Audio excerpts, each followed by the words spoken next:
Right. வெற்றி உள்ள வாழ்க்கை, விடுதலையான வாழ்க்கை, பாதுகாப்பான வாழ்க்கை வாழ்வதற்கு கிறிஸ்துவின் நடத்துதல் வேண்டும். என்ன சொன்ன? விடுதலையான வாழ்க்கை, பாதுகாப்பான வாழ்க்கை வாழ்வதற்கு கிறிஸ்துவின் நடத்துதல் வேண்டும். நீங்க கிறிஸ்துவின் நடத்துதல் இருந்ததுன்னா பிசாசின் தாக்குதல் உங்களுக்கு இருக்காது. ஆவியானவருடைய ஆலோசனை இருக்கும், இரத்தத்தின் பாதுகாப்பு இருக்கும், வேதவசனத்தின் பாதுகாப்பு இருக்கும், சமாதானமாக வாழ முடியும், சந்தோஷமாக வாழ முடியும். பிசாசுக்கு அங்கே இடம் இல்லை. அதனால நான் கிறிஸ்துவின் நடத்துதலை என்ன செய்யணும்? பெறணும். நான் கிறிஸ்துக்குள் இருக்க வேண்டும், கிறிஸ்து எனக்குள் இருக்க வேண்டும். நீங்க கிறிஸ்துவ ஜீவியம் என்பது கிறிஸ்துவின் நடத்துதலை பெற்ற ஜீவியம். இதற்கு 5 காரியங்கள் உங்களுக்கு வேண்டும். இதை பற்றி தான் நீ சொல்ல போறேன். நீங்க வெற்றியுள்ள வாழ்க்கை வேணும்னா வசனம் வேண்டும். என்ன வேணும்? 2வது இயேசுவின் மரணத்தை குறித்ததான அறிவு வேண்டும். 3வது நான் உயிர்த்தெழுதலில் நானும் உயிர்த்தெழ வேண்டும். 4வது அல்லேலூயா, நன்றியோடு கூட துதிக்கிறேன் இயேசுவின், இயேசுடைய வாழ்க்கை வேண்டும். 5வது கிறிஸ்துவின் நடத்துதல் வேண்டும். கொஞ்சம் மாற்றி சொல்லிட்டேன். வசனம் வேண்டும், இயேசுவின் வாழ்க்கை வேண்டும், இயேசுவின் மரணம் வேண்டும், இயேசுவின் உயிர்த்தெழுதல் வேண்டும், கிறிஸ்துவின் நடத்துதல் வேண்டும். என்னெல்லாம் வேணும்? இதெல்லாம் வெளியே எந்த சர்ச்சையும் சொல்லி கொடுக்க மாட்டாங்க, சொன்னாலும் புரியாது. முதல்ல என்ன? வசனம் வேணும். 2வது இயேசுவின் வாழ்க்கை வேணும். 3வது இயேசுவின் மரணம் வேணும். 4வது இயேசுவின் உயிர்த்தெழுதல் வேணும். 5வது இயேசு கிறிஸ்துவின் நடத்துதல் வேண்டும். இது இருந்தாதான் இந்த பூமியில பிசாசுக்கு பயப்படாம அல்லது எல்லா காரியங்களையும் நீ சமாதானமா வாழ முடியும். திரும்பவும் சொல்றேன், என்னெல்லாம் வேணும்? வசனம் வேணும், வாழ்க்கை வேணும், இயேசுவின் மரணம் வேணும், உயிர்த்தெழுதல் வேணும், நடத்துதல், கிறிஸ்துவின் நடத்துதல் வேணும். இந்த 5 வேணும். இருந்ததுன்னா இது ஒன்றை தொட்டு ஒன்று நமக்கு வந்துடும். எப்படி வந்துடும்னா, அல்லேலூயா, நன்றியோடு வசனத்தை நீங்க வாசிக்கும் போது நீங்க வசனத்தில் நடப்பீர்கள். வசனம் எதுக்கு நேராக நடத்தும்னா சிலுவைக்கு நேராக நடத்தும். இயேசுவின் மரணத்தை அறிவீர்கள், நீங்களும் மரிப்பீர்கள். பழைய மனுஷன் மரித்து புதிய மனுஷன் தரித்துக்கொள். அடுத்த உயிர் தழுவீர்கள். பழைய மனுஷன் கலந்து போட்டு புதிய மனுஷனாய் கிறிஸ்துவை தரித்து கொண்டு நீங்கள் உயிர் தழுவீர்கள். அடுத்தல அல்லேலூயா, உயிர் தெழுந்தோடனே கிறிஸ்துவின் வாழ்க்கையில் வாழ்ந்த பிறகு உயிர் தெழுந்த உடனே கிறிஸ்துவின் நடத்துதலை பெறுவீர்கள். இப்படி எல்லாருக்கும் நடந்துகிட்டு இருக்கு. இப்போ மற்ற சபைகளில் நடக்காதனால நமக்குள்ள இன்னும் நடக்கணுங்கிறதுக்காக இந்த சத்தியத்தை பேச இப்போ எல்லாருமே இந்த நடைமுறைகளில் தான் நம்ம கிறிஸ்துவ ஜீவியத்தை என்ன செய்துட்டு இருக்கோம்?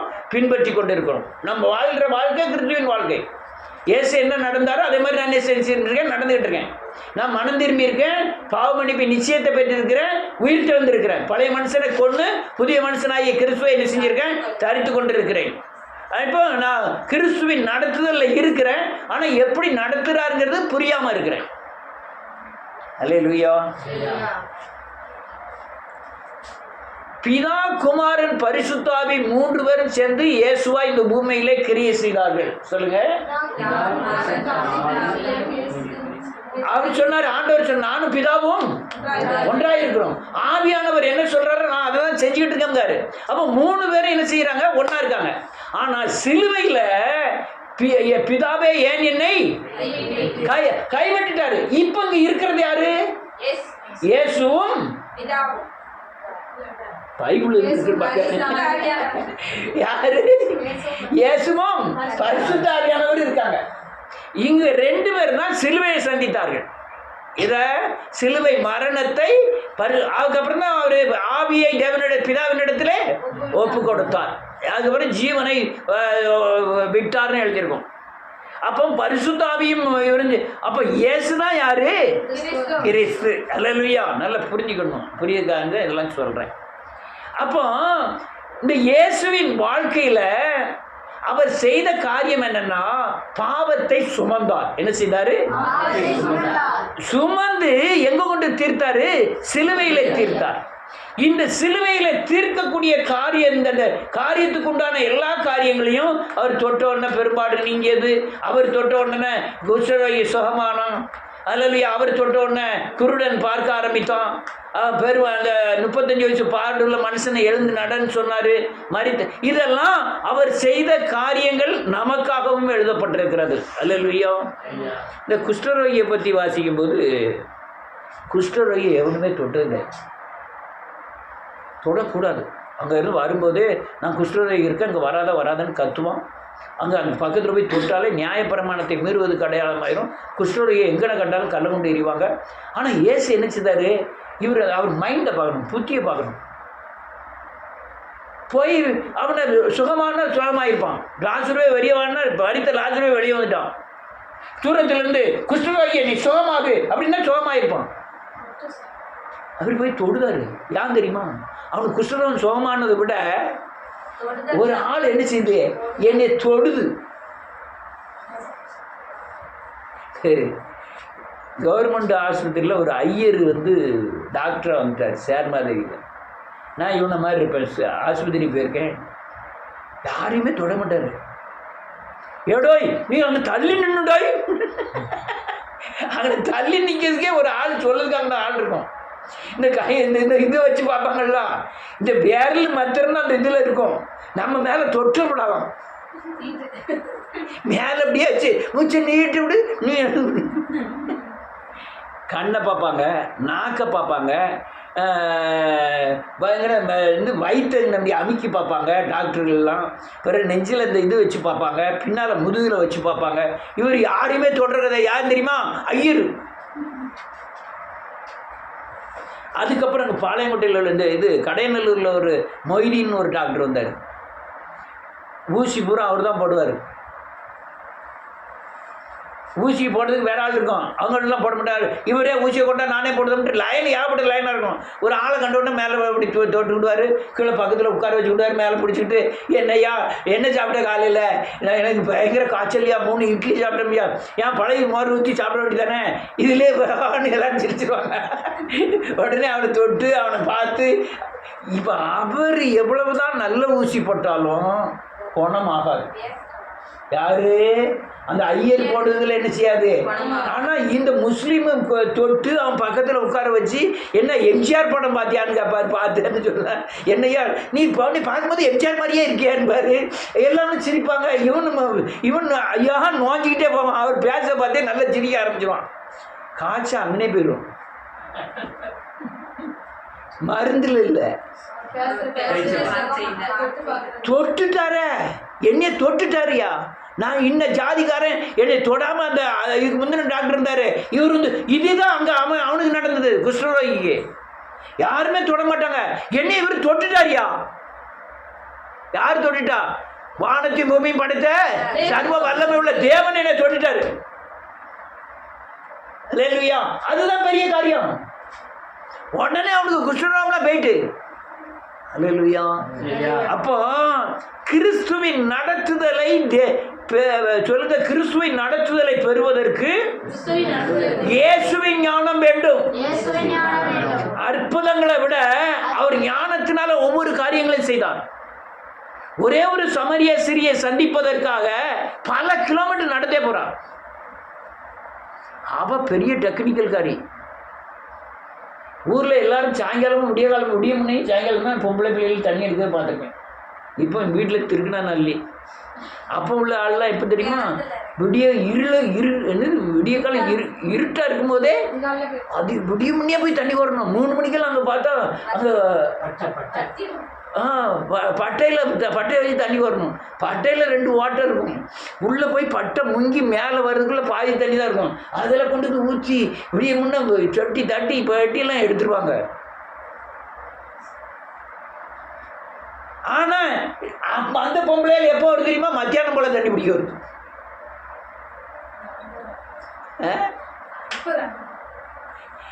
இல்லை, அவ வேசி.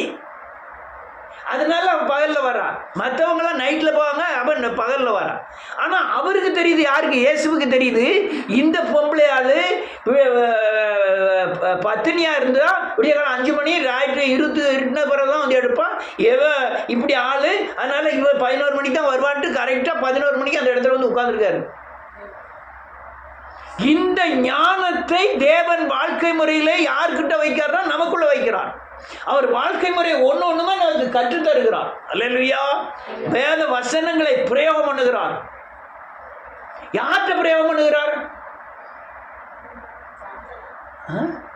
மரித்த லாசருட்ட. எந்த மரித்த 4 நாள் பிணத்திட்ட என்ன செய்யறாரு? பேசுறார். பக்கத்தில் இருக்கவங்களாம் என்ன நினைப்பாங்க தெரியுமா? பைத்தியக்காரன். யார்கிட்ட பேசாரு? 4 நாள் நாரின பழத்தை பேர் சொல்லி கூப்பிட்டாரு. லாசருவே, ஏன் லாசருவே வெளிவா. ஆனா பக்கத்தில் நிக்கலாம் சொல்லுமா, ஆட பைத்தியக்காரர. அத்திமரத்தில் போய் பேசாரு. அத்திமரமே, நீ என்ன இனிமேல் என்ன செய்ய மாட்டாய்? காணி கொடுக்க மாட்டாய். எப்படி இருந்திருக்கும்? அங்க பேசுனது, லாசருட்ட பேசுனது உங்களுக்கு கற்றுக் கொடுக்க முடியாது. மலையிட்ட பேச சொன்னது உங்களுக்கு கற்றுக் கொடுக்க முடியாது. அத்திமரத்திட்ட பேசுனது உங்களுக்கு என்ன செய்ய முடியாது? கற்றுக் கொடுக்க முடியாது. நீங்களும் மலையை பார்த்து பேர்ந்து சமுத்திரத்தில் போய் வெளியே என்று சொன்னால், மலை என்றால் மலை அல்ல. நீ குற்றாலத்தில் போய் நின்றுட்டு மலையை அங்கே போய் நதிக்கு அந்த சைடு விழுந்துடாத. அந்த பிரச்சனையை பற்றி சொல்லணும். ஆனால் பிரச்சனையை சொல்வதற்குண்டான விசுவாசத்தின் பலன் சொல்லுங்க. நான் மரித்து உயிர்த்து கிறிஸ்துவை தரித்து கொண்டு அந்த கிறிஸ்துவின் துணையோடு கூட நான் சொல்ல வேண்டும். அந்த நேரத்தில் நான் சொன்னா மலை நவளாது. எப்போ? ஆண்டவர் இருக்கும்போது. ஏன்னா பரிசுத்த ஆவியானவர் எனக்கு என்ன செய்யப்படலை? கொடுக்கப்படலை. நல்லா புரிஞ்சுக்கணும். தேவ நடத்துல எப்படி பெறணுங்கிறது சொல்லிட்டு இருக்கேன். ஆமென். அந்த நேரத்தில் யாரும் என்ன செய்ய முடியாது. பேதுரு ஓடினாயா? அல்லையா? யாரு? யூதாஸ் காரியத்து ஒரே ஒரு தடவை தான் முத்தத்தினால அவன் காட்டி கொடுத்தான். தெரியும்னு சொல்லிட்டான். பேதுரு எனக்கு தெரியாதுட்டான். அவரை நான் அறியேன், சபிக்கவும் இவன் ஒரு தடவை தான் தெரியும்னா, இவன் 3 தடவை சொல்லிட்டான் தெரியாதுன்ட்டு. குற்றம் யார் ரொம்ப செஞ்சிருக்கா? அப்போ அல்லேலூயா, செஞ்சிருக்கான். ஆனால் பேதுரு போன இடம் இயேசு கிறிஸ்து, அவன் போன இடம் மனுஷன். இதே மாதிரி நீங்க தேவன்கிட்ட போனீங்கன்னா உங்க கண்கள் திறக்கப்படும். அல்லேலூயா, கண்கள் திறக்கப்படும். இந்த வாழ்க்கை முறையில் நடந்த ஒவ்வொரு காரியமும் கிறிஸ்துவுக்கு பிறகு நாம் நடைமுறைப்படுத்தும்படியாய் அவர் கிறிஸ்து நடத்தி காமிச்சார். அவர் வாழ்க்கை முறைகள். வீட்டில் 8 பிள்ளைகள். எத்தனை பிள்ளைகள்? தலைப்பிள்ளை யாரு? 8 பிள்ளைகள். 6 பிள்ளைகள் தாய் தாப்பன். தலைப்பிள்ளை யாரு? இயேசுநாதர். அவர் வீட்டில் என்ன வேலை செஞ்சாங்க? ஆசாரி வேலை. கலப்பை நோக்காலாம் செஞ்சு பெஞ்சு கிஞ்செல்லாம் செஞ்சுக்கிட்டு இருந்தார். ஆனால் அவ்வளோ பேர் சாப்பிட்றதுக்கு யார் தான் பொறுப்பு? இயேசு தான் பொறுப்பு. சரி, அது போகட்டும். அங்கேருந்து வந்துட்டாரு. 12 சீசர் வர்றாங்க. 12 பேருக்கு மனைவி, 12 பேருக்கும் பிள்ளைகள் இருக்கு. அவங்களுக்கு பூரா பொறுப்பு யாரு? இயேசு தான் பொறுப்பு. ஆனால் அது போகட்டும். அந்த தேவனை பின்பற்றக்கூடியவங்க அவ்வளோ பேர் ஆயிட்டாங்க. உலகத்தில் 300 கோடி பேர் ஆயிட்டாங்க. மரித்து உயிர் தந்தவரை 300 கோடி பேர் சேவிக்காங்க. அவ்வளோ பேருக்கு பொறுப்பு யாரு? இயேசு தான் பொறுப்பு. அல்லேலூயா. இதெல்லாம் அவருடைய வாழ்க்கை முறைகள். அப்போ இயேசு பிறந்து சொல்லுங்க, சிலுவையில் மரிக்கும் வரை, சிலுவைக்கு அப்புறம் நாம் நடக்க வேண்டிய காரியங்களை அவர் வாழ்க்கை முறையிலே போதித்தார். நீங்க சொன்ன மட்டும் பிறகு திரும்ப கேட்ட சொல்லணும். என்ன சொன்ன?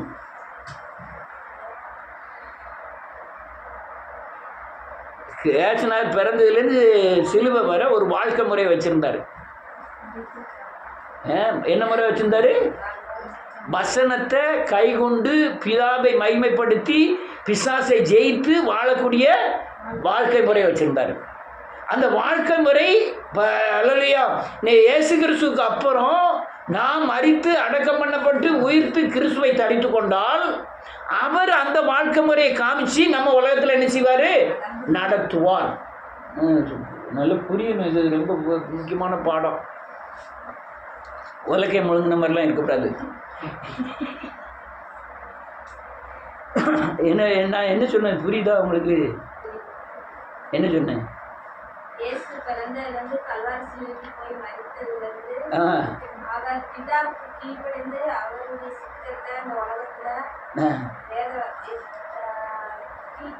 தெரியும் சொல்லு.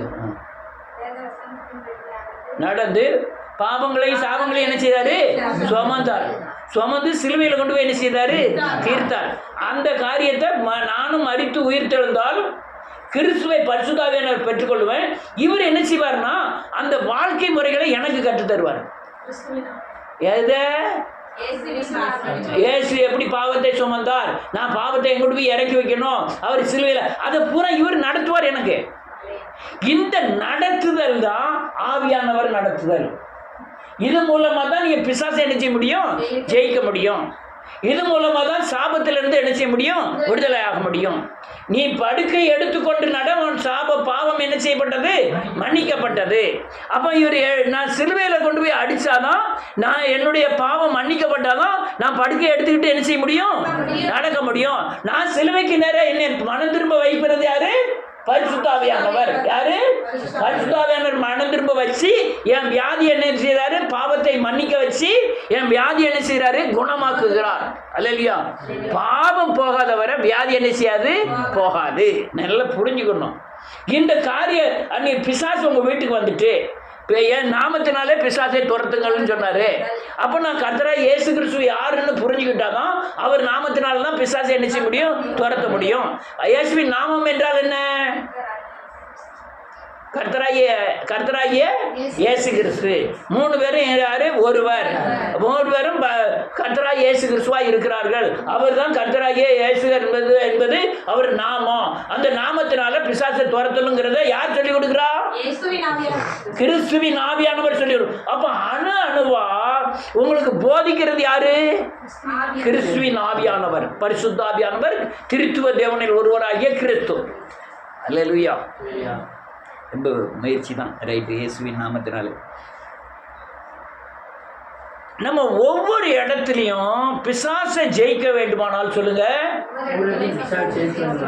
அல்லேலூயா, கிறிஸ்துவை தரித்து கொள்ள வேண்டுமானால் சரீரங்கள் இயேசுவின் சிலுவையை அடையாளப்படுத்த வேண்டும்.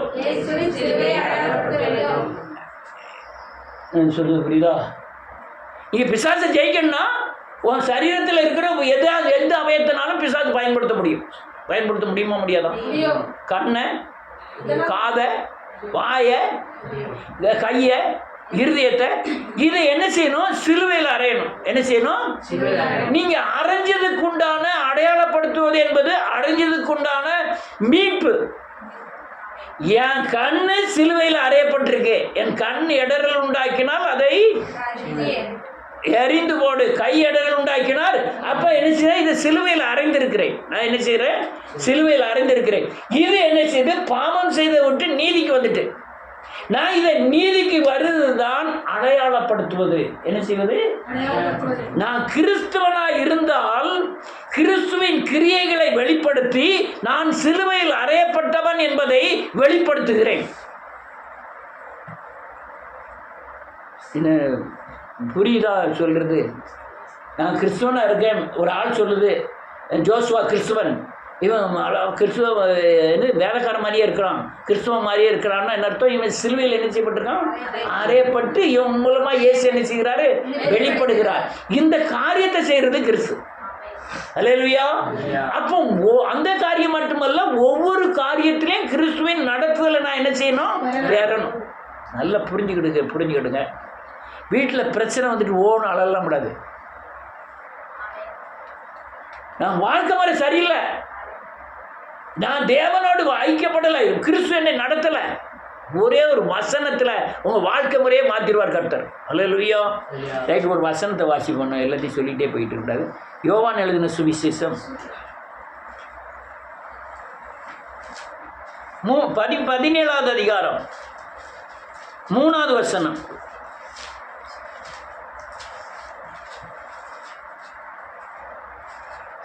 ஒன்றான மெய்தேவனாகிய யாரை? இயேசுவையும் நீர் அனுப்பினவராகிய இயேசு கிறிஸ்துவையும் அறிவதே. என்ன இப்படி எழுதியிருக்கு? பிதாவையும் இயேசுவையும் கிறிஸ்துவையும் அறிவதே நித்திய ஜீவன். இது வெளியே கேட்டோம்னா ஒருத்தருக்கும் ஒன்றும் புரியாது. எப்படி நீ அந்த கிறிஸ்துன்னு எழுத போறான்னு தெரியல. போட்டு உன்னை நித்திய ஜீவன் பேர் அறிகிற அறிவு என்ன தெரியுமா? கர்த்தர் யாரு, இயேசு யாரு, கிறிஸ்து யாருங்கிற அறிகிறது தான் அறிவு. கர்த்தர் படைத்தவர், இயேசு பாவங்களை நீக்கி ரட்சிக்கும்படியாய் அபிஷேகம் பண்ணப்பட்டவர், கிறிஸ்து ரட்சிக்கப்பட்டவர்களை அபிஷேகிக்கும்படியாய் அபிஷேகம் பண்ணப்பட்டவர். வீட்டில் அப்படின்னு உருள ஆரம்பிச்சுட்டாங்கன்னா நம்பிடாதீங்க. அபிஷேகத்தில் நிறைவது என்பது சொல்லுங்க, வசனத்தில் நிரம்பி இருப்பது.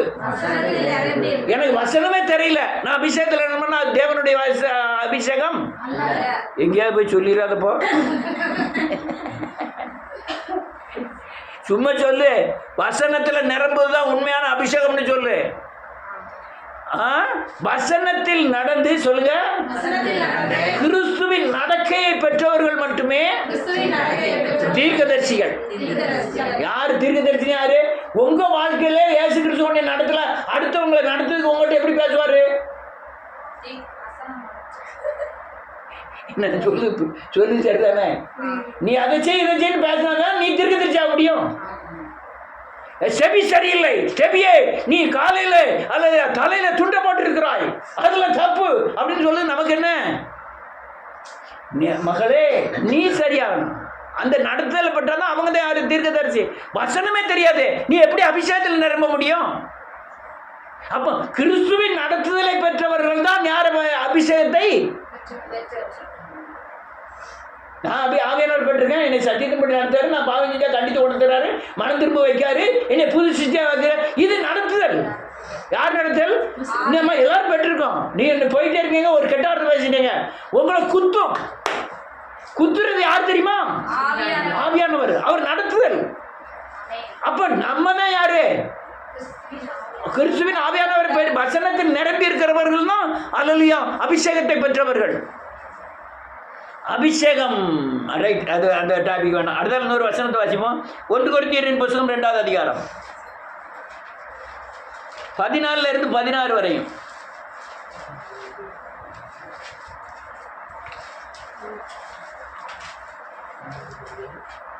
ஜென்மஸ்பாவ மனுஷனோ தேவனுடைய ஆவிக்குரியவைகளை ஏற்றுக்கொள்ளான். அவைகள் அவனுக்கு வைத்தியமாக தோன்றும். அவைகள் ஆவிக்கேற்ற பிரகாரமாய் ஆராய்ந்து நிதானிக்கப்படுகிறதானதால் அவைகளை அறியவும் மாட்டான்.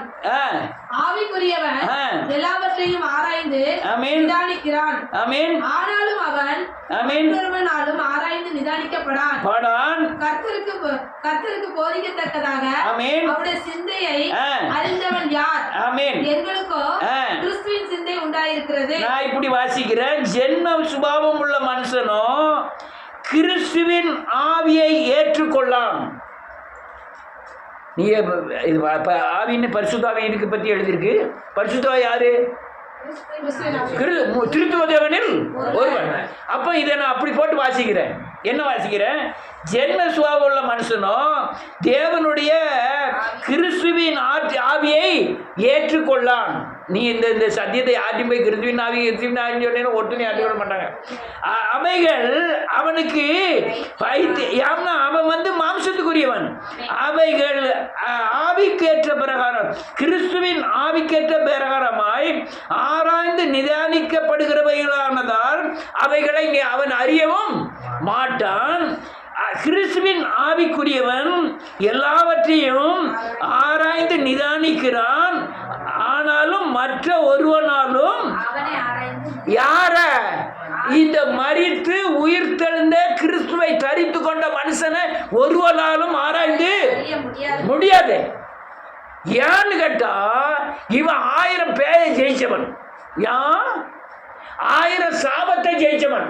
இவன் சாபத்தை ஜெயிக்காதவன், பேயை ஜெயிக்காதவன், மாம்சத்துக்குரியவன். சொல்லுங்க.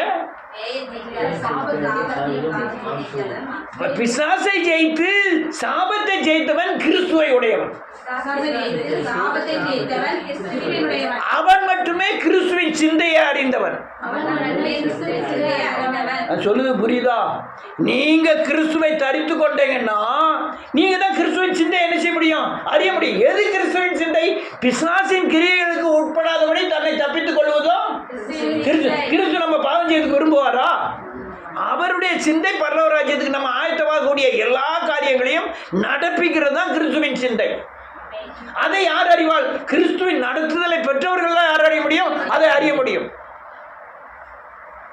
அது எல்லாரையும் அறிய முடியாது. மரித்து அடக்கம் பண்ணப்பட்டு அவன் உயிர்த்து கிறிஸ்துவை தரித்து கொண்டு பாவத்திலும் சாபத்திலிருந்து விடுதலையாகி சுவாபம் மாறி கிறிஸ்துவை தரித்து இயேசுவை தரித்து கொள்ளும்படியாய் முயற்சி பண்ணுவதற்காக தேவ நடத்துதலை பெற்றவன் மட்டும்தான் கிறிஸ்துவின் சிந்தையை அறிய முடியும். அதான் கடைசியில் எழுதியிருக்கு, கிறிஸ்துவின் சிந்தையை யார்? யாருக்கு? எங்களுக்கோ யாருக்கு? இந்த ஆவியின் நடத்துதலை பெற்றவர்களுக்கோ யார் சிந்தை இருக்கு? கிறிஸ்துவின் சிந்தை என்ன? என்னை பரலோக ராஜ்யத்துக்கு ஆயத்தமாகுது. அவர் என்ன நினைக்காரு? 10 கோடி உனக்கு தந்துருன்னு நினைக்காரா? இல்ல. என்ன நினைக்காரு? உங்களை எங்க கொண்டு போனோம்? உனக்கு ஒரு வாசஸ்தலத்தை ஏற்படுத்தி இருக்கிறேன், அங்க வந்து தங்கத்துக்கு தான் அவர் ஏற்படுத்துகிறார். அந்த சிந்தை யாருக்கு உண்டாது? கிறிஸ்துவின் மூலமாய் எனக்கு உண்டாது, நமக்கு உண்டாது. ஆமென். அப்போ இதெல்லாம் தாரது யாரு? இது தேவ நடத்துதல். எனக்கு சிந்தை முதல்ல என்ன சிந்தை இருந்தது?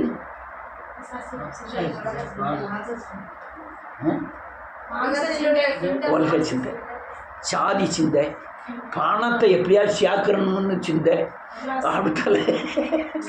வேற என்ன சிந்தை? இன்னும் இப்போ நிறைய இருக்குது. எனக்கு இப்போ பல காரியங்களை காணும்போது பயங்கர சங்கடமாக இருக்குது. இந்த சொந்த பந்தங்கள் பூரா துரோகிகள், நம்ம ஏமாத்துறதுக்கும் குழி தோண்டி புதைக்கிறது தான் அலைதான். ஆனாலும் மக்கள் அவங்களே ஊர்க்காரன், அதுவும் பயங்கரமான ஆட்கள். ஆனால் அதிலெல்லாம் பிரித்தெடுத்தாரு யாரு? கிறிஸ்து. அது அந்த அதெல்லாம் பிரித்தெடுத்ததுனால தான் அந்த சிந்தை என்னன்னா மனசுல எண்ணுகிற எண்ணங்கள், அந்த சிந்தையில இருந்து இப்ப யார் சிந்தைக்கு வந்திருக்கேன்? கிறிஸ்து. இந்த சிந்தையெல்லாம் எங்க அறையப்பட்டுட்டு?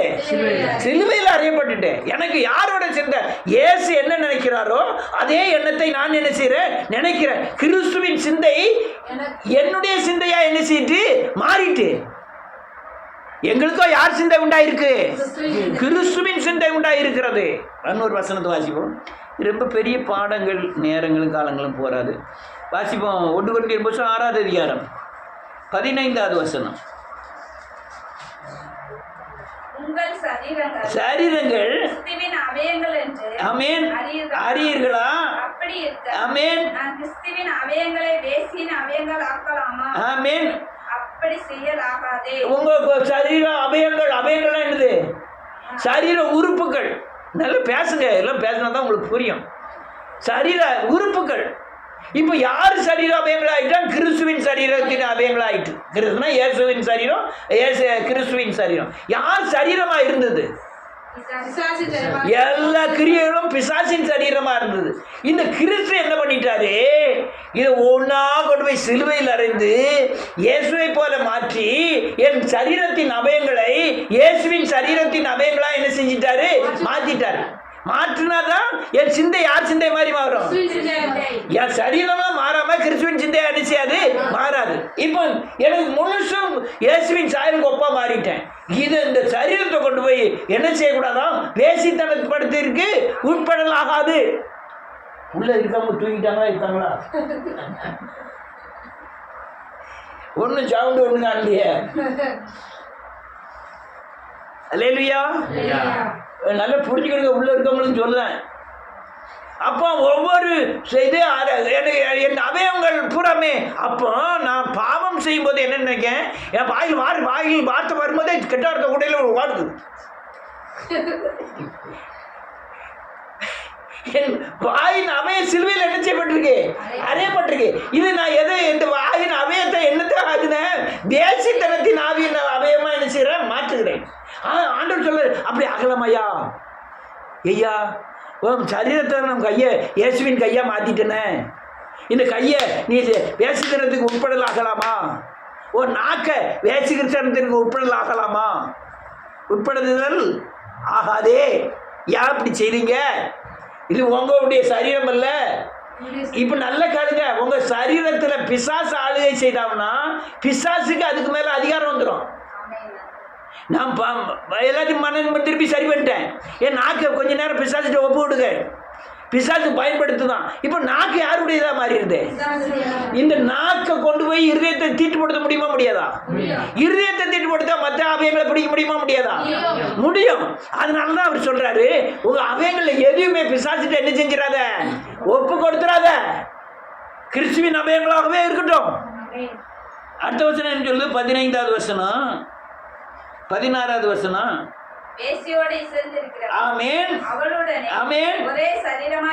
இருக்கிறான் என்று அறியீர்களா? ஆமென். இப்ப என்ன செஞ்சிட்டான், ஒரே ஒரு அபயத்தை தான் பிடிச்சான், இப்ப சரீரம் முழுவதும் என்ன செய்ய ஆரம்பிச்சுட்டான், பிடிக்க ஆரம்பிச்சான். அல்லேலூயா. நல்ல கழுங்க. நீங்கள் பாவம் செஞ்ச பிறகு, விடுதலையான பிறகு பாவம் செஞ்சீங்கன்னா அதிலிருந்து நீங்கள் தண்டனை தப்பிக்க முடியாது. ஒரு தடவை பிரகாசிக்கப்பட்டும் ஒரு தடவை பரம ஈவை ருசி பார்த்தும் மறுதளித்து போனவர்கள் திரும்ப என்ன செய்ய முடியாது, உயிர்ப்பிக்கப்பட முடியாது. இன்னொரு வசனத்தை வாசிப்போம், டக்குன்னு வாசிப்போம். 1 Corinthians 10வது அதிகாரம். ஏன் கொரிந்தியரை மட்டும் எழுதியிருக்காங்கன்னா, கொரிந்தியர் சபை இந்த பாவத்தில் ரொம்ப உட்பட்டாங்க. அதனால தான் அவர் கொரிந்தியருக்கு தான் ரொம்ப எழுதியிருக்காரு இந்த காரியங்களை, கிறிஸ்துவின் நடத்துதலை குறித்து ரொம்ப எழுதியிருக்காரு. 1 Corinthians 10வது அதிகாரம் 9வது வசனம். செல்லெல்லாம் ஆள் இருக்காங்களேண்ணா, அவர்களில் சிலர் கிறிஸ்துவை பரீட்சை பார்த்து பாம்புகளால் அடிக்கப்பட்டார்கள். அதுபோல நாமும் கிறிஸ்துவை பரீட்சை பாராது இருப்போமாக. 9வது அதிகாரம் 9வது வசனம் 10வது வசனம். 10வது வசனம். அவர்களில் சிலர் முறுமுறுத்து சங்காரக்காரனாலே அழிக்கப்பட்டார்கள். ஆமென். பரீட்சை பார்க்கறது என்ன, நான் பெரிய தண்ணடியில இருந்து விடுதலை ஆயிருக்கேன்.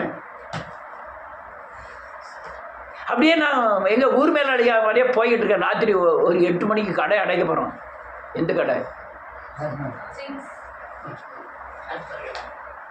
நான் ஆண்டவர்கிட்ட சொல்றேன், ஆண்டவரே ஒரே ஒரு நாள் ஒரே ஒரு குவார்டர் மட்டும் என்ன செஞ்சுருக்கேன், யாருக்கும் தெரியாம அடிச்சுக்கிட்டேன். ஆதி சொல்லிடுறாங்க, நீரும் சொல்லிடுறாங்க, நானும் சொல்ல மாட்டேன். அவர் பரிசுத்தத்திலே பயங்கரமானவர், பாவத்தை விரும்பாத சுத்த கண்ணர். நான் யாரோட டீல் பண்ணுவேன், அவர் பரிசு பார்க்க. சிலர் என்ன செய்வாங்க, பேசவே மாட்டாங்க. இன்னைக்கு அடிச்சுக்கிட்டது நாளைக்கு என்ன செஞ்சிடலாம், மனம் திரும்பி குணப்பட்டுட்டா போச்சு, மனம் திரும்பிடுவோம். இப்போ யாரை பறிச்சு பார்க்கலாம், ஒன்று தெரியாமல் அடிக்கிறது, ஒன்று தெரிஞ்சு ஆண்டவர் என்ன செஞ்சிருவாருன்னு அடிக்கிறது, ஒன்று அல்லையா நம்ம அவர் இறக்கமும் உருக்கமும் நீடிய சாந்தமுடையவர் நம்மளெல்லாம் மன்னிச்சு விட்டுவாருன்னு அடிக்கிறது. எப்படியா பாவம், பாவம் தான். அவர் என்ன சொல்றாரு, வேதம் சொல்றது திரும்பி வாசிக்கிறேன். சிலர் கிறிஸ்துவை பரீட்சை பார்த்து பாம்புகளால் அழிக்கப்பட்டார்கள்.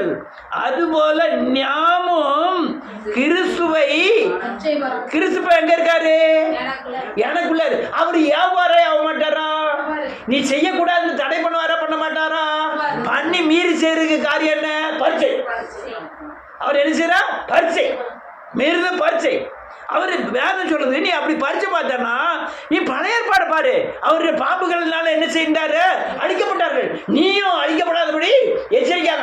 இது உங்களுக்கு திருஷ்டாந்தரமா என்ன செய்யப்பட்டிருக்கு, எழுதப்பட்டிருக்கு. அடுத்த 10வது வசனம் சொல்லுது, அவர்களில் சிலர் முறுமுறுத்து சங்கார தூதனால் அழிக்கப்பட்டார்கள். நீங்களும் என்ன செய்யாதீர்கள், முறுமுறுக்காதீங்க. அவர் கர்த்தர் என்னைக்கினாலும் செய்வார், காத்திருங்கள். அல்லேலூயா. அப்போ ஒவ்வொரு காரியங்களிலும் கிறிஸ்துவை பரிச்சை பார்க்கக்கூடிய அநேக காரியங்கள் வரும். நமக்கு திருஷ்டாந்தரம் எங்க வைக்கப்பட்டிருக்குன்னா பழைய ஏற்பாட்டில் வைக்கப்பட்டிருக்கு. பழைய ஏற்பாட்டில் இது சரி. அதுக்கு அடுத்த வசனம் சொல்லுங்க நீங்க 11வது வசனம். இவைகளெல்லாம் திருஷ்டாந்தரங்களாக அவர்களுக்கு சம்பவித்தது உலகத்தின் முடிவு காலத்தில் உள்ள நமக்கு எச்சரிப்பு உண்டாகும்படி அவைகள் எல்லாம் என்ன செய்யப்பட்டிருக்கு, எழுதப்பட்டிருக்கு.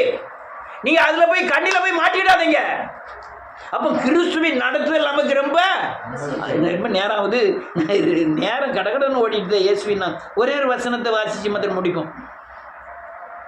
அது 1 Corinthians 15வது அதிகாரம் வாசிச்சு மாத்திரம் முடிப்போம், நேரம் இல்லை. 12வது வசனத்திலிருந்து 8 வசனங்கள் வாசிக்கணும். ஆளுக்கு 2 வசனங்கள் வாசிக்க.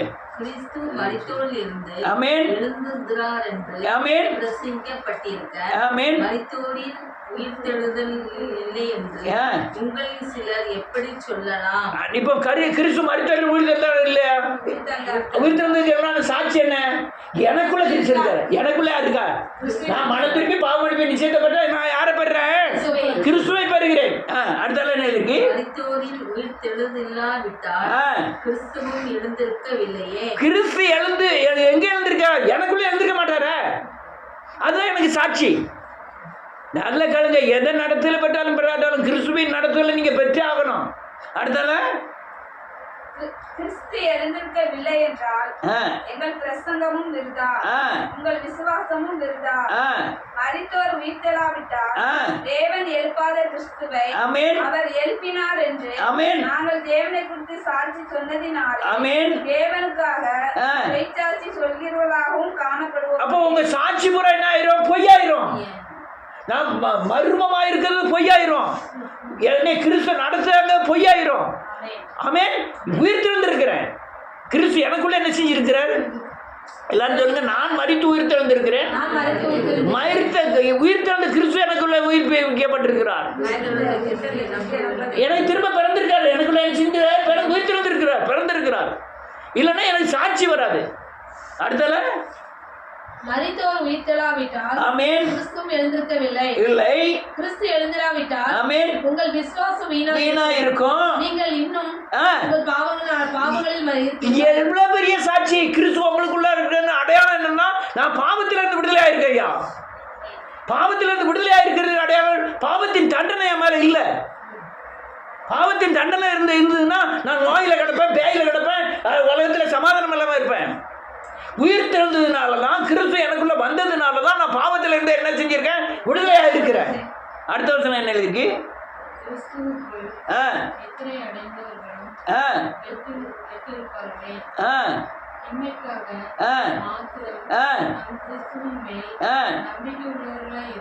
ஆமென்.